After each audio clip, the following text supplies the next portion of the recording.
Hey guys, what's up? Inksmith back again, and today I am trying my very first art story video, sort of the first bit of drama that ever happened that I can write a big story about and tell you about. Well, I guess not the first drama, but the first really good story that I have from my life of a time that I was betrayed by a friend who I tried to start a little bit of an art business with, and how everything went so wrong that that friend ended up in jail, and even worse than jail. Well, you'll hear. So, I'm living in Japan. Just moved here. Started my very first job at an Kaiwa, which is an English conversation school called Nova, a now defunct English company that went bankrupt. And after it went bankrupt, one other friend that I had there, we'll call them Jim.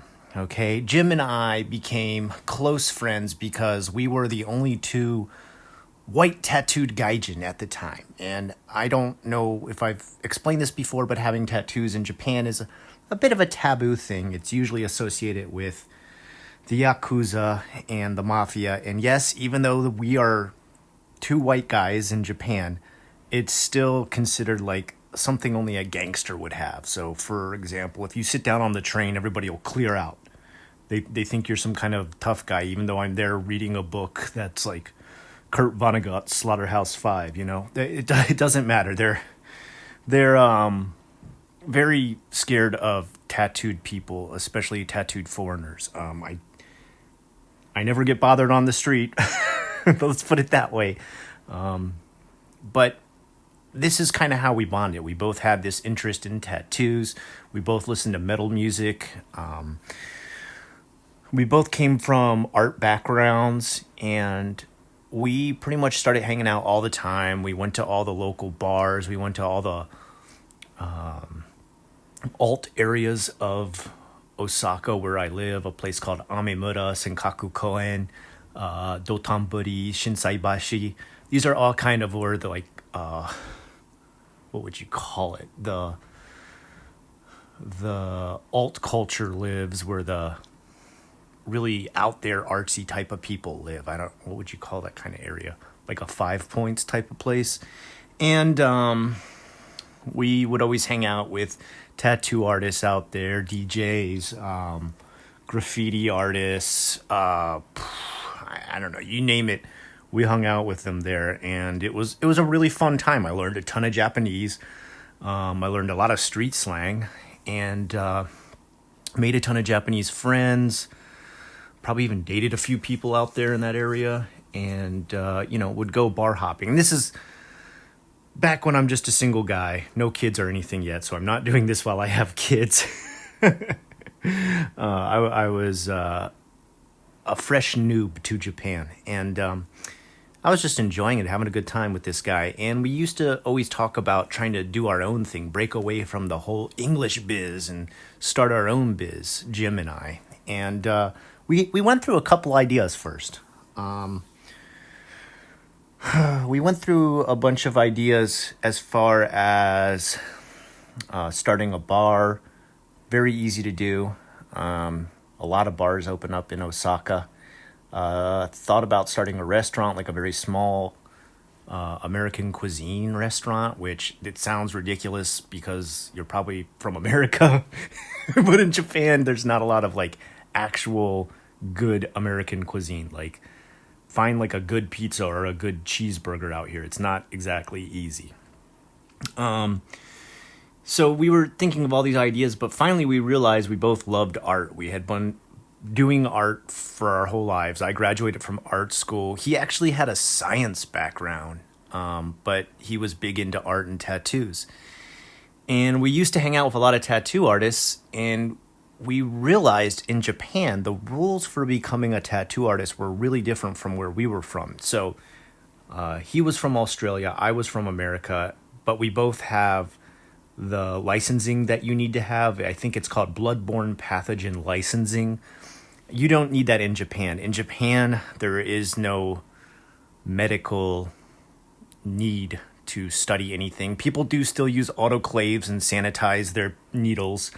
But because the first tattooing that started in Japan was actually teibori, which is the place that the word tattoo comes from, the actual sound of tat, tat, tat, tat, tat, tat, is a actual needle that pierces the skin by tapping a piece of wood that is connected to the needle.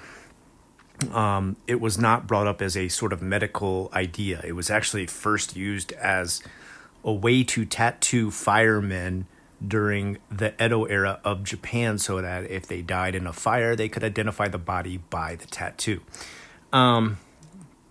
So anybody can become a tattoo artist. If you have the tattoo gun, if you have the needles, there's even tattoo artists out here who don't have autoclaves. And if you don't know what I'm saying when I say an autoclave, that's pretty much the sterilization equipment that allows you to medically sterilize things. And when I say medically, I mean it not only boils the needles to a sterilized point, but it actually shakes and breaks all the little microorganisms living on top.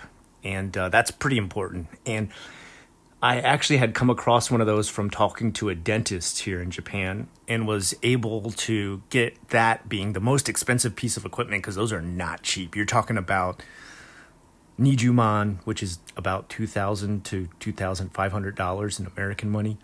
And you can just buy needle kits. I mean, you could be a scratcher and buy needle kits and needle guns online with no problem.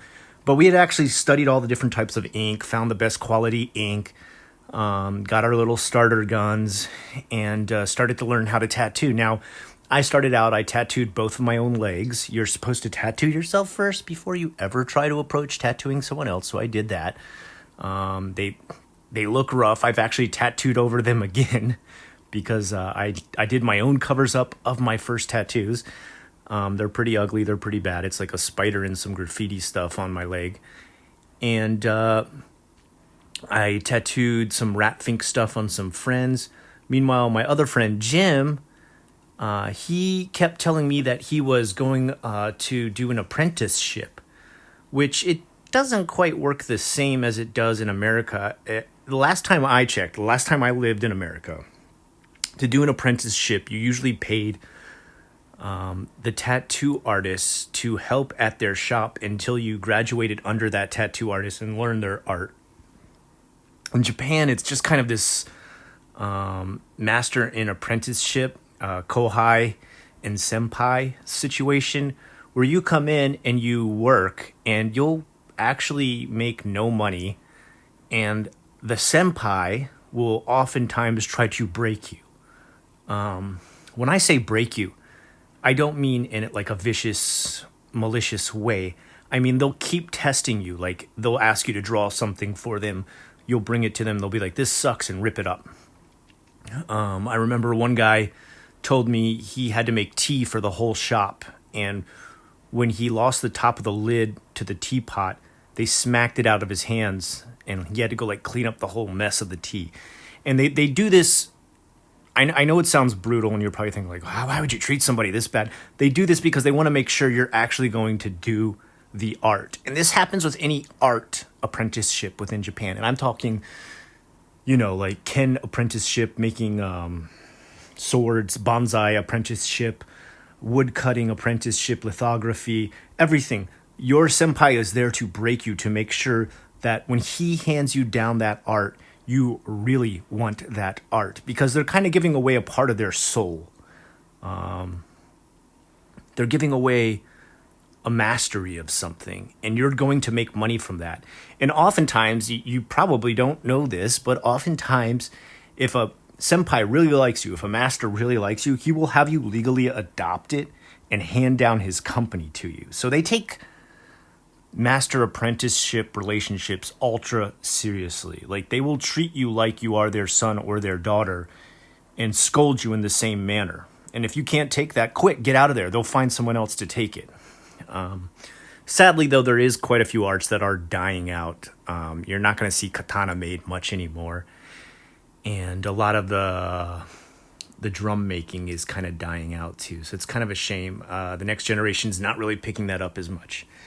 Anyway, getting back to the point, my friend said that's what he wanted to do. And I was like, oh, wow, that sounds tough. I don't think I could handle that. I'm just going to keep working away at giving my friends free tattoos to learn my art, and you do whatever you need to. So that's what he said he was doing. He was going around hanging out at tattoo shops, and he kept saying that he was doing an apprenticeship at this one tattoo shop out in Nara. And I knew the tattoo artist out there, and I knew he was really good. So I thought, well, if he's getting to do an apprenticeship out there, that is amazing. I mean, he's going to come back with some amazing skill. But then one day while I was still working my full-time job as a kindergarten teacher, international kindergarten teacher, that tattoo artist came in with their daughter to apply to the school. And his name was Now.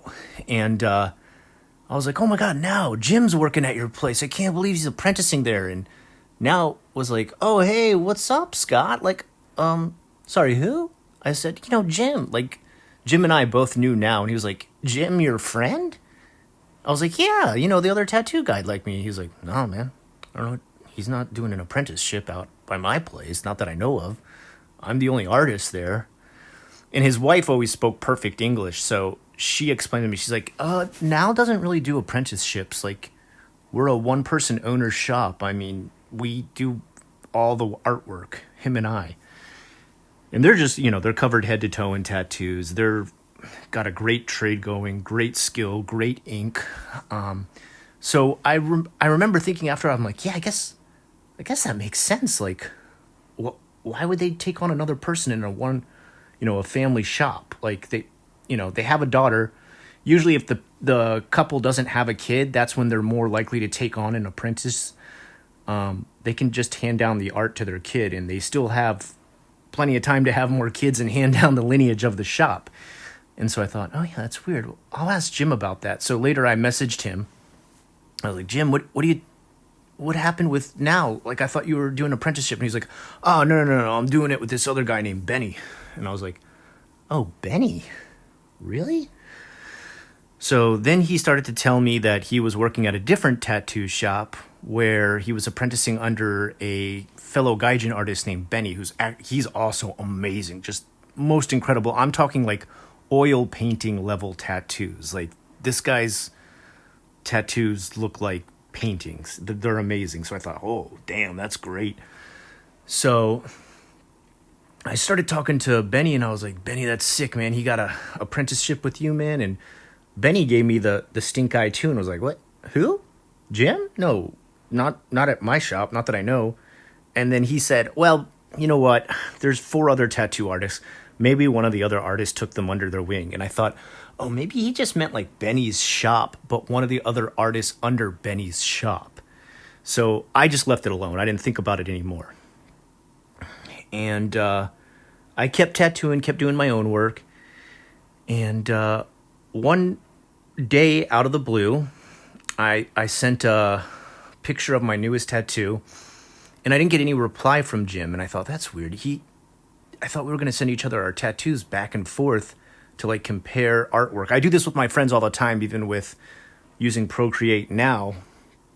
My friend Mike and I, we always send pictures back and forth of what we're learning with Procreate, because he's actually a little more advanced than me, but he's teaching me a lot of stuff in Procreate, and we critique and compare and try to learn new skills and stuff. And that's what I was trying to do with my friend Jim at the time too. We were critiquing and comparing. I mean, that's how you get good. It was a new form of art for me, and I was just trying to figure it all out. And then I wasn't getting anything back from him. I was like, that's weird. I wonder, like, is he not want to share with me yet? Maybe his senpai doesn't want to let him share with me. Like, what's going on? So I waited a couple days. I tried to bring up tattoos again and be like, so what do we got going on? Like, are you saving up to start up a shop and stuff? And like, do you think we'll get... And he would always change the subject. He would be like, yeah, I am. Anyway, the other day I saw this, and I'd be like, so what's happening? Like, are we still doing this or what? So, like, I had to ask him. I had to say, Jim, are we still doing this? Are we going to try and break out as tattoo artists and make our way? And he's like, oh, man, yeah, I don't... You see, the thing is, I'm doing an apprenticeship over at Benny's shop, and they want to hire me on, but I don't know if I can get you a job. And I thought, oh, dang. Okay, well, I mean, that makes sense. If they've already taken one person on and I wasn't going to go to these shops and try and get an apprenticeship, that's on me. Like, I should have done that if I also wanted to work there. And maybe, the financial stability of opening a new business is always shaky. It's always kind of scary. So I thought I can understand why he would shy away from that. All right, I guess I'll just try to do it on my own. So that's what I tried to do. I tried to keep studying. I did a couple more. I sent some more pictures over to Jim. And then one late night, I'm about to go to bed. I just finished like 2 new tattoos. It's about 11 p.m. at night. And I thought, you know what? I'm going to send these over to Jim because I'm pretty proud of these. These are probably my best work so far. And I said, all right, I got my last 2 done, and these are my best work so far. And again, no answer. And I thought, maybe he's not allowed to talk to like other artists, like they think it's a competition. Like, I always want to give people the benefit of the doubt. But finally, like a couple minutes later, he was like, F you. And I'm just like, what? At first I thought like maybe he probably like sent the wrong person the wrong message, because I know sometimes late at night he was out drinking a bunch. I was like, question mark was my only response. I didn't know what to say. And he was like, dude, you can't just go around tattooing everybody before you get an apprenticeship. And I said, what do you mean? And he said, I can't believe you're just going to go around and try and start a business by yourself without doing an actual apprenticeship. And I said, well, like, there's not a law where I have to, right? Like in Japan, he's like, yeah, but it's the tradition. You're breaking tradition within Japan. And I'm like, okay, I mean, I guess I'm not trying to do it to like dishonor anybody. I'm not trying to like go against the Japanese, but I'm also not a Japanese person. I'm just learning the way I'm learning. At the beginning, we were both going to do it this way. He's like, well, look, you can't just be going around tattooing people. You're just a scratcher. You'll never make it like this. And I was just like, oh my God, like what? I said, yo, did I do something to piss you off, man? He didn't respond. And I just thought, oh, what the hell? Like, that's crazy. Like, why would he do that to me? Why would he suddenly, like, send me all these angry messages? So, I didn't talk to him for a long time after that, and I kind of got just burned out on the tattoo idea. I started to realize there was a couple aspects of tattooing I just personally didn't like, and, if you're a tattoo artist yourself, that more power to you. That's awesome. I don't think I'll ever be a great one. But I never really got that comfortable with how slow the line work is within tattoo. As a guy with ADHD, or ADD, I gotta go way faster when I draw. I gotta get my pictures out really fast, and you cannot speed along to get a tattoo done right. You need to take your time. You need to concentrate. You need to keep wiping. You need to keep staying steady. If you've ever tried to do a tattoo before, you totally understand what I'm talking about. And that it just wasn't for me. Some people say like they shy away because of the way the skin feels under the needle. That's not a bother for me. I didn't notice much of a difference between that and doing something like lithography. But anyway, I was burned out on it. I didn't want to try it anymore. And honestly, it was kind of the fact that this had been like my best friend that I had had in Japan since the day I had gotten here almost. And now he was scolding me for something I had tried to study alongside him and something that had been our plan to start together. There was no point where he had been just very clear and polite that we were parting ways and going to start our own businesses or whatever. It was just those sudden couple of messages that kind of blew my mind, like just kind of silenced me. I didn't even know. All my other friends, I even asked them at the time, I said, did I say something? Did I do something? And they were just like, nah, man, like, you're pretty much in the right here. Like, I don't know what he's so upset about. So we didn't talk for like a long time. We probably didn't talk for 2 or 3 months. And then one day out of the blue, I'm doing a GoFundMe for a project that I'm working on that was,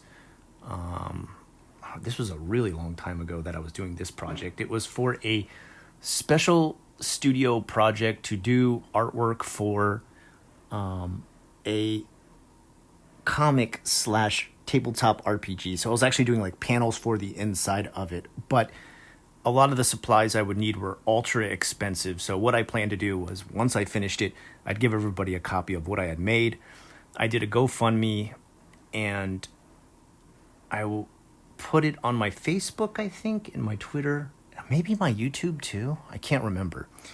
And out of nowhere, he gets on that and just starts yelling his head off in messages. Like you can comment in the messages of the GoFundMe, and it's just like, this is a scam. Don't believe him. He's just going to take your money. And I literally had like layouts of a storyboard like you would do with a comic, and I had a breakdown of where all the money would go for each thing, how I was contacting the other artists who would be involved, the name of the book, the publisher, and the only thing I think I didn't have in order was a distributor yet, and I actually ended up mailing out the copies to everyone personally because I never did find a distributor. Luckily, it was only like 25 people I had to mail it out to. It was very manageable. But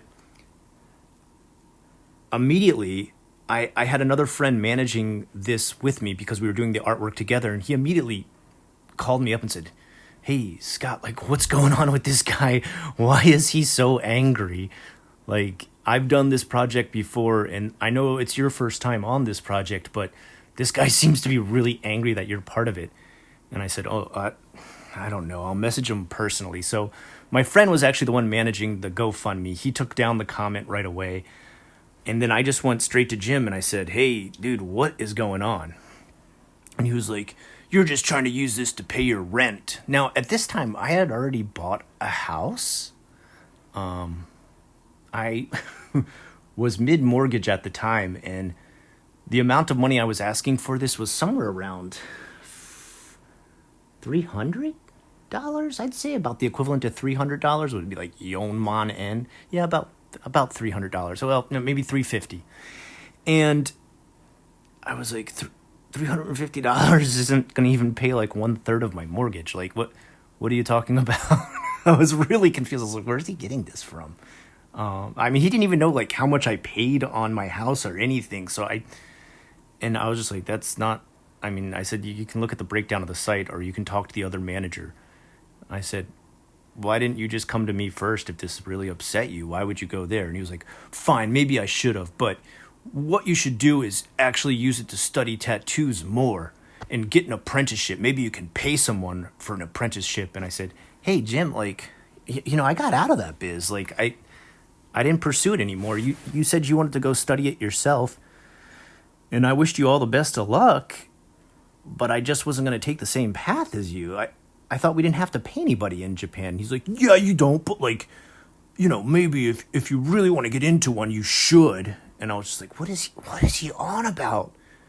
And then he was like, you could pay me that money and I could probably get you an apprenticeship. And I was like, no, dude, look, I'm cool, bro. Like, I don't need to like get back into tattooing. I'm done. Like, I've already sold off all my guns and my needles and my autoclave and everything.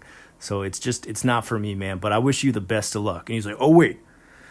Before you go, can I ask you about one thing? And I was like, all right, sure, dude. What's up? Like, we're talking on the phone the whole time. He's like, I got this kind of idea for like a side hustle. And I'm going to start leading tours through Japan. And they're going to come over here and I'm going to show them around like Nara and Himeji and stuff. I was like, oh, okay. When did this start? Like, this is a whole new thing he's suddenly dropping on me now. And he said that he took over the company for another friend of his who went back to Australia. And I was just like, I said, I don't really know anything about being a tour guide. That's not really like my cup of tea or anything I'd want to be into. I don't think I'd want to deal with like a lot of tourists coming to the area that I live in and, trying to tell them to calm down and be respectful to the Japanese. Like I'm already, I get enough trouble as a giant white tattooed gaijin. I don't want to be bringing others with me. Like I usually travel alone. And he was like, oh, fine. He seemed like super pissed off, hung up. And tried to message me one more time on my YouTube channel that I was doing at the time. And I blatantly stated on the channel, I said, no, I'm not getting into this business, dude. I am so sorry. I wish you the best with it. I wish you the best with your tattooing. I'm not getting into this business. I never heard from him again, but he sent me one more message that said, take down your comment. And I was like, what comment? What is he talking about? He meant the comment on the video where I had said I wasn't going to join his business. So we argued back and forth on Facebook first. We called each other, and then he made one last comment on my YouTube video asking me to join his business. And I immediately refused. I don't know why he did it out in public. Maybe he thought like I would suffer some sort of like exposure being called out in public to be asked to join another person's company. I don't fold under pressure like that. If I don't want to do something, I don't do it. That's it. And he was super pissed that I guess I had done that in public, even though he had been the one to ask me in public. So it was very strange. So I just said, no, dude, I'm not going to like start deleting comments. I don't block anybody. I don't delete anybody. If you ever can't find your comment on YouTube, it's because YouTube has done some sort of filtering to it. I never block, I never delete anybody. I stay true to that all the time. Even if you 100% want to call me out and, talk trash to me, it's fine. So I said, no, dude, I don't delete anything off of YouTube. And he was like, well, I'm already going to delete my comment. I'd rather you did too, so it doesn't make me look bad. And I'm like, hey, dude, like, I'm not going to change my channel for you, dude. I'm sorry. But that's just my policy. It's been that way since day one. I had this channel since the beginning of YouTube back in 2006. I wasn't going to start changing things for it now. So he's super pissed. A week later, he sends me another message saying, hey, I'm next to your house. If that comment isn't deleted by tonight, we're going to have words. And he sends me a video of him pacing out in front of my house. And it's like this choppy, weird video, I guess done on his phone or what. And he's kind of just like hanging out with some friends, all friends who don't know who I am. And he's like pacing angrily back and forth in front of my apartment. I just blocked him. I was just like, I'm not going to go downstairs in front of my apartment and fight you on the street and get arrested by the police. Like, what? Like, this is insanity. Like, what are you doing right now? And that was the last time I heard from him for over 6 months. I thought, wow, that fell apart. I was really kind of devastated too. Like, I really felt like the friend I had at the beginning of when I came to Japan had changed so much from who I knew that I just didn't know this person anymore. And I just thought, well, what the heck happened? Who is this guy now? Like, what's going on? So later, about 6 months down the line, he doesn't message me, but actually that guy Benny from the tattoo shop does. And he says, hey, yo, Scott, you seen Jim? I was like, huh? Jim? What? From like 6 months ago? I said, sorry, man, we had a bit of a falling out. Like, I haven't talked to him in ages. He's like, oh, yeah, that's bad news, man. And I thought, what's wrong? Is there anything I can do to help? Like, he's missing, man. And I was like, yo, dude, what? He's missing? What do you mean? Like, disappeared? Like, missing from his house? And they're like, yeah, no one's found him for a week. And I was like, dude, what can I do to help? Like, no matter what had gone down in the past, I was like, I can use my YouTube channel. I had like somewhere around like 30K subscribers at that point. I could get the word out in Osaka since we both live in the same area. I can tell people to look out for him. He's like, well, his parents are coming pretty soon to like do a search party for him. And I thought, holy cow, like how could this happen? Like, it's a sudden change in everything that I knew about this guy. So I say, okay, man, like, if his parents are coming, like, I had met his parents before, and I said, let them know if they need me to, I will make an announcement on my channel to like look out for him and like let's help try and find him, and I will help organize a party. And he was like, all right, hold off on that right now. I'll talk to his parents and I'll get back to you in like 8 hours. I was like, all right, cool. So I guess that 8 hours was the time that his parents were flying over.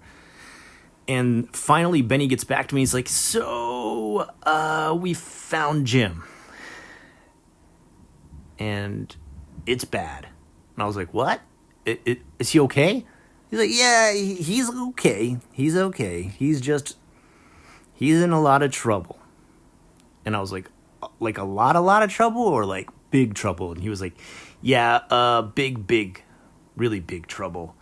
And I said, well, what can you tell me what happened? He's like, yeah, so pretty much what had been going down, and I had no idea about any of this. Like, this hit me like out of nowhere.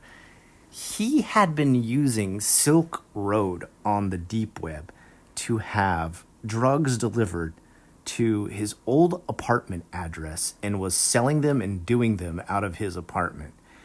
And guys, look, I don't care what you want to do. You do any substance you want, as long as you're not hurting anyone else, fine, whatever. I'm not like anti any kind of drug, whatever. But in Japan, you don't F around with that stuff, man. You don't even screw around with pot or weed. You will go to jail. Like something like 0.3 grams of weed will send you to jail like for ages. And I mean ages, dude. But apparently he had been getting all kinds of stuff sent to him, like ice and cocaine and pot and just all kinds of stuff. And he was getting it all sent to his old address via Silk Road. And I guess he thought he was never going to be tracked. Well, guys, anytime you get sent something in Japan and you are not a national citizen of Japan, which none of us are, usually we're here on what's called a residential visa, they can go through your mail at any time. They can just open it up. And guys, it goes through like 1 million drug dogs on the way here. So the first time something gets activated, no matter how good you think somebody has hid it for you, they tear that package open. And then what they do next is they'll call you at your house. They'll say, hey, man, you got a really big package here. We need you to come pick it up at the post office, please. And you come running to the place. And guess who's there to greet you? The Keisatsu. That's Japanese for police. And that's what happened to good old Jim. Jim was arrested. He got a lawyer. I don't know how he managed to do it, but he did not have to go to jail in Japan because he would have been in there for like the rest of his life. But instead, they deported him back to Australia, and he can never, ever return to Japan. And I guess what had been happening was his life was like spiraling out of control. I remember I met him a couple times on the street walking around, and I just thought maybe he was like drunk beyond all, I don't know, beyond complete oblivion.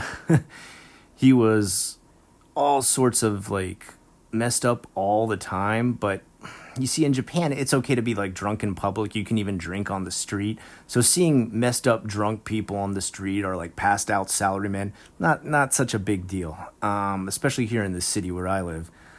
So I just thought like, oh, he's getting really wasted. But I remember one time I met him, he was like sweating like a dog, like just sweating like crazy. And I thought, this is more than beer, but I don't want to assume anything about anybody. Maybe he's sick and drinking alcohol. Nah, he was spiraling out of control on drugs. And that's why he was like trying to pull me into all these scams. That's why he was acting erratic with his behavior. That's why he was lashing out at random times. I had no idea. Could I have helped him? Maybe if I had understood what was going on, but I just really didn't. By this time, my life was crazy busy. I had kids at this point. I was running around with them. I was starting my own business. I was teaching part-time at the same time. I was still following my art studies. It was crazy. So, I don't know if there was much I could have done for the guy. I think he kind of did it to himself and didn't look for any kind of help. And it's just kind of a sad story at the end of the day, because I feel like I lost a good friend. Or did I lose a good friend? Was he ever a good friend? What was it all? What was it all about? I don't know ever how to look back on that. I really look back on that, and that's kind of that relationship, that friendship I had with Jim kind of jaded me afterwards. I've always kind of put up a guard after that because I guess I just really felt betrayed. I felt like that was the first person I'd ever met where I'd want to go into business with the same person. I'd want to start, something cool with art. And instead it turned into a total crap show. So that's my craziest story of betrayal. That's why I said, I've had a story before where someone's betrayed me in the art world. That's why I could relate to the Emily story. So that's my little story. Guys, what would you have done in this situation? I'd love to hear it. Have you experienced something like this? Have you ever seen a friend spiral out of control? Let me know in the comments below if you have stayed here for this whole giant story. Wow, thank you. Let me know what you think of this. If you like these kind of stories, I've got more. I'll talk to you again real soon. Have a great rest of the day. I've been the Inksmith.